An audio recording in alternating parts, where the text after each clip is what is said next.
கோலி talk Kollywood news. முடிஞ்சா இவனை பிடிக்க அதிக தியேட்டர், எஸ்கேப் மதனுக்கு கை மேல பலன்.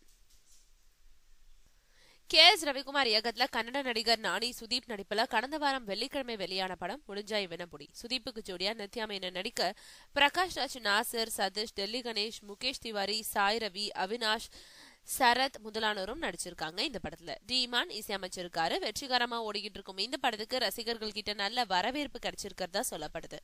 முடிஞ்சா இவனப்புடி படத்தை வாங்கி தமிழகம் முழுக்க வெளியிட்டிருக்கும் எஸ்கேப் ஆர்டிஸ்ட் மதன் 300 தியேட்டர்கள்ல வெளியிட திட்டமிட்டிருந்தாரு. லிங்கா விவகாரத்தோட தொடர்ச்சியா முடிஞ்சா இவனப்புடி படத்துக்கு சிக்கல் ஏற்பட்டதுனால திட்டமிட்டபடி அதிக தியேட்டர்கள்ல படத்தை வெளியிட முடியல. இந்த நிலையில படம் வெளியாகி ஒரு வாரம் கழிச்சு, அதாவது நேத்துல இருந்து கூடுதலா 120 தியேட்டர்கள்ல முடிஞ்சா இவனப்புடி படத்தை திரையிட்டாங்க. இப்படி ஒரு முடிவை எடுத்த எஸ்கேப் மதனுக்கு கை மேல பலன் கிடைச்சிருக்கு. அதாவது 2வது வார வசூல் 2 மடங்காயிட்டுதான்.